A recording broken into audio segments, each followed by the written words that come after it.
Hi, Taurus. My name is Audrey Alison, and this is your February 2015 forecast for the month. I'm very happy to be here, and thanks for joining me and tuning in and subscribing and liking and sharing and Google Plusing these podcasts. I'm just very humbled, and I want to thank you for your support with my business venture, Audrey Alison Astrology and Tarot. It really means a lot to me. I've read for a lot of Tauruses this month, and I can see why. February is a smooth month compared to the two eclipses we will have in March and April and the Uranus-Pluto square in effect mid-month next month. This is doable. February I like, and here's why. We're starting off the month with our full moon at 14 degrees Leo on the 3rd. So this is the 4th house of home for you, Taurus. Leo is your environment. It's also your foundation. It's also your mother, the connection with your very deep roots. I'm hearing things already, but here's what's up. For those of you dealing with a mother who is no longer with us, or a mother who you are detached from, not just literal distance, but estranged is a better word. You could see the full moon bring a specific ending to the attachment that you have to this issue. I don't know why this is happening right off the bat, the channeling, but sometimes it comes in. But I feel that some Taurians will be dealing with removing patterns from your deep history, from your past. Could stem from the mother, could stem from the maternal side of the family. Either way, full moon in the 4th house could also make you bring an end to the home, to the environment. Something could end where you are resting your head. Literally. Not just, metaphorically. It could be that your house or where you sleep changes, but it could also be your inner foundation could be changing up a little bit. But it'll bring an awareness nonetheless. That's what full moons are for. They shine light upon things that we need to see. So keep your peepers peeled. On the 11th of February, yay, Mercury goes direct at 1 degree Aquarius. I love that. So this is your 10th house, Taurus, of career. Now this is huge because your career might have felt the last 21 days like, what the hell happened? What happened to all the calls I had going on and all the gigs I had coming through the month prior? Mercury kind of slowed down the communications in that sector for you. So there were less messages. But now that he's direct on the 11th, safely mid-month, around the 15th, he will clear his shadow, so give it a little bit of time. Now things can move forward. Now there's no more hangman, no more limbo. And this is the 10th house of career, status, social status, how you are projecting yourself out into the world. I love that. I love Mercury direct in the 10th house. Things can get going now. On the 18th, we have two things happening. The sun enters Pisces like it does every year on the 18th. But we also have our new moon on the 18th. And this new moon is bizarre because it's at 29 degrees, 59 minutes of Aquarius, which is literally the last possible degree before it enters Pisces. When something's that close, the energy is really filtering into the next sign. So yes, your new moon on the 18th is in your 10th house of career. Last month, it was at 0 degrees in that career sector. That would have been a perfect month for your career new moon. This one really puts energy into your 11th house, even though it's in Aquarius. So the sun and the new moon have this 11th house energy, which is friendships. But even more importantly related to the career, it's goals and wishes, and what organizations are you affiliated with that are pushing this career forward? What contacts are now coming in that Mercury is direct that you can jump on and join different groups and clubs to enhance the goal and the career. On the 19th of February, Venus is following Mars. So Mars enters Aries on the 19th and stays there through the 31st of March. So, 6-7 weeks. And then Venus the next day can't live without him. She's got to follow him into Aries, and she's there through the 17th. But, Aries for you is the sign right before you on the solar wheel. So this is, 12th house of quiet time, of honing it in. Now, Mars in the 12th is always a dichotomy to me because Mars is energy and excess stamina in the quietest house we have in astrology. So Mars wants to kick up some dust, and the 12th house is like, would you keep it down? We've got meditation to do. So passion is Mars, drive, will, and determination, and a fast-paced energy. In your 12th house of psychic ability, your ESP is on, your extrasensory perception is spot on.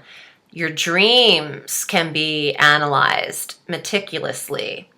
Now, Venus is love and romance and the smoothing over and the sensuality and a subtle smoothness she adds to what Mars can do. She calms his harshness down in that same sector. And when they go into this 12th house of Aries, they will meet up with Uranus, who's been stationed there for several years, and that they will be conjunct, and they will activate him in a way that he's not used to. But I like this because Uranus brings on sudden shock and surprise and likes electric burst, abrupt inspiration, okay? Electricity. Compared, conjunct Mars and Venus, this could bring in a quick dynamic of love, spiritual love in the 12th. Mystical love. I heard mystical. I don't know. Don't ask. But, it makes sense. 12th house of meditation and spirituality. It could be a mystical realm of that. So this is going to activate the fire trine that we have. We've got Saturn at 4 degrees of Sagittarius. When Venus and Mars get conjunct to Uranus in Aries, that's going to activate Saturn in Sag, the trine. And then we've got Jupiter in Leo, these fire trine, the grand fire trine. That's what's up. It's not exact because the degrees are a little off. They have to be within 4 degrees of each other to be, the real close grand proximity, or even considered exact. They'd have to be even closer. But Mars and Venus will trine Saturn. So this is going to affect the 8th, 4th, and 12th house, the quiet houses, the spiritual houses, the 4th house of foundation, the 8th house of intimacy and shared resources and rebirth and death and sex, and the 12th house of psychic ability, artistry, meditation, and even house of secrets, and house of illusion and intuition. Let me get to your cards, Taurus. I want to see what they hold for you. I'm feeling you might get some quiet, meditative 12th house energy, but also the 11th house where the sun is. The social sector might be lit up for you. So let's see what applies for Taurus for February 2015. And if you'd like a reading with me, I'm at audreyallison.com. I could get very specific to your astrological chart, or just use the cards, or both, whichever you prefer. And I'm also on Facebook at Audrey Allison Astrology and Tarot. Taurus.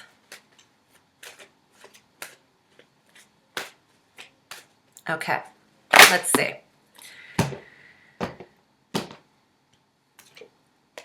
Whoa. Okay, so 3 of Swords.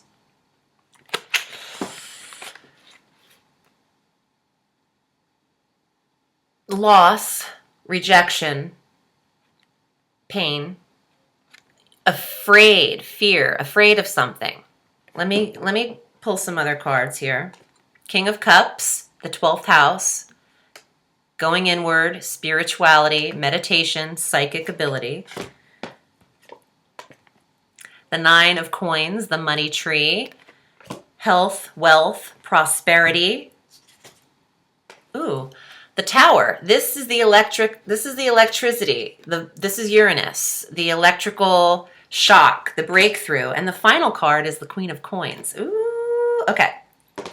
I am interpreting this in a planetary kind of way because as an interpreter, as a medium, I'm a messenger. I'm here as a messenger from the spirit realm, but also planets, because I feel like, channeling is channeling. So let me tell you what's up with this reading.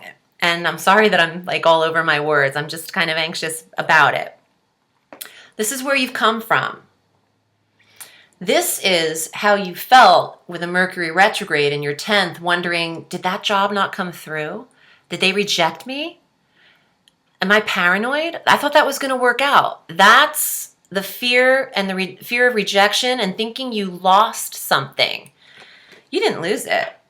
Just because nothing's happening doesn't mean nothing is happening, if that makes sense. Just because you can't see it and tangibly feel it and touch it doesn't mean larger forces aren't working behind the scenes or governing these events outside of what you can tangibly hold in your grasp. So this is still on the table, Taurus. This is the earth sign. This is the development of your funds. This is the protection of your health, your well-being, the protection of your future. What are you saving for? This is all what this card is. This is still coming. This is still very much on the table. You freaked out a minute, didn't you? Don't worry, because Uranus in this trine, and I would say the 19th and 20th, when Mars and Venus enter Aries, it's triggering Uranus. It's conjunct Uranus in Aries and triggering Saturn, which is more savings of shared resources. That's what's up. I mean, this is like a planetary interpretation, but brilliant. I mean, it totally makes sense to me. I hope it resides or resonates with you guys how I can feel it. But overall, Uranus brings this in. These two fell in the last position. Uranus brings in the desire of your monetary and career goals very quickly. The Tower is always considered like upheaval and chaos, tumultuous. But alone, yes, the Tower alone is just that. That is the definition. Just as Uranus alone could be that. But with the influence of other planets and other energies, it turns into something very different. The definition changes entirely. It's not just one planet's energy working on one planet's behalf in one sector. It's not. It's the influence of planets' energies and forces together that make different changes, that make the Tower not be awful. It could be bringing in shock and quick funds, a quick place for you to be, a quick desire, a quick goal in the 11th. A quick career in the 10th, especially because these are the cards surrounding the Tower. This is job. This is not about a relationship breaking up. Otherwise, I'd have cup cards around here, or the Lover's cards, or the Four of Wands, or the Sun. No, this is about you getting inspired quickly and sudden change of development. And Uranus can do that. Uranus can drop you up, put you in a new place, and you're like, what the? This is new. All right, so thank you for joining me, Taurus. I hope that was helpful. I'm wishing you a beautiful February and have a sweet day.